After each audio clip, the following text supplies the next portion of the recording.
Seguinte, Folha de São Paulo, há meses atrás, fez um levantamento dos poderes que poderiam pôr em risco a democracia.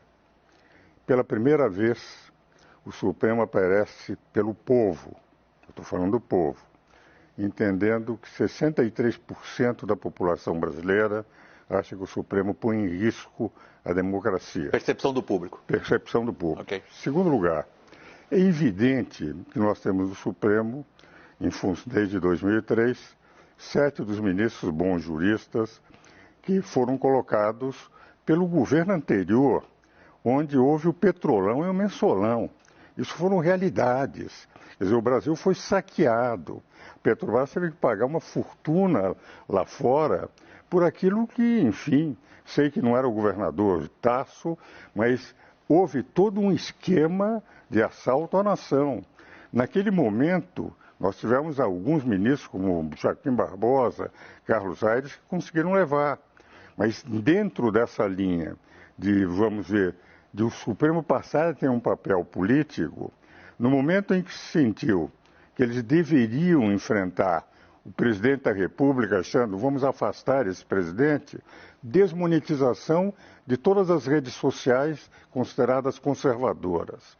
No momento em que, no caso do presidente Lula, o ministro Fachin é meu companheiro na Academia Brasileira de Direito Constitucional, grande amigo.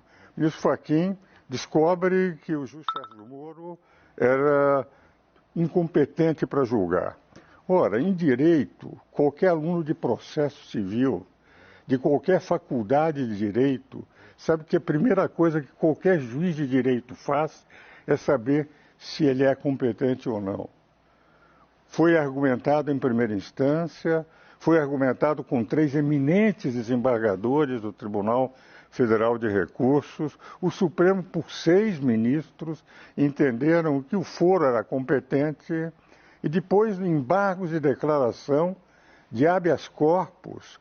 Quer dizer, é nitidamente o que eu digo o seguinte: quando o Supremo deixa a sua função de ser o guardião da Constituição, de ter o papel apenas de defensor da lei e passa a agir politicamente, porque indiscutivelmente houve todo um viés para que num embargo de declaração de habeas corpus, de algo que qualquer aluno de direito de primeiro ano sabe, que o juiz sabe quando é ou não competente, descobriram que o juiz Sérgio Moro era incompetente. E quando o ministro Lewandowski, outro grande amigo, temos também livros escritos, como tenho com Alexandre, com Gilmar, com 7 ministros, ele declara o seguinte, que todas as provas que estavam nesses processos, eu li os processos, não poderiam ser usadas por nenhum dos juízes.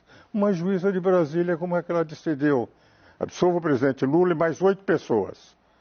Porque eu não posso usar aquelas provas que eu poderia utilizar nesse processo. O que vale dizer é essa interferência sem demérito nenhum para a capacidade e idoneidade dos ministros, mas no momento que eles se transformaram em agentes políticos, uma espécie de maior partido da oposição, a oposição perde aqui, corre para o Supremo e tem imediatamente todos os seus. O ministro Randolfo outro dia disse algo que me impressionou. Eles receberam 3 ministros da Suprema Corte. O ministro Gilmar Mendes, o ministro Alexandre de Moraes, o ministro eu acho que foi Fachin, não, o Luiz Roberto Barroso. E quando saem, 2 senadores dizem o seguinte: o senador Renan Calheiros, agora eles sabem que não estão sozinhos.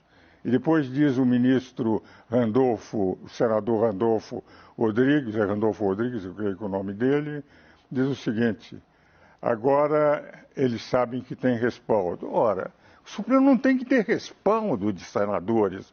Os Supremos eles são os órgãos que examinam a Constituição, mas não são, na minha opinião, agentes políticos por uma única razão.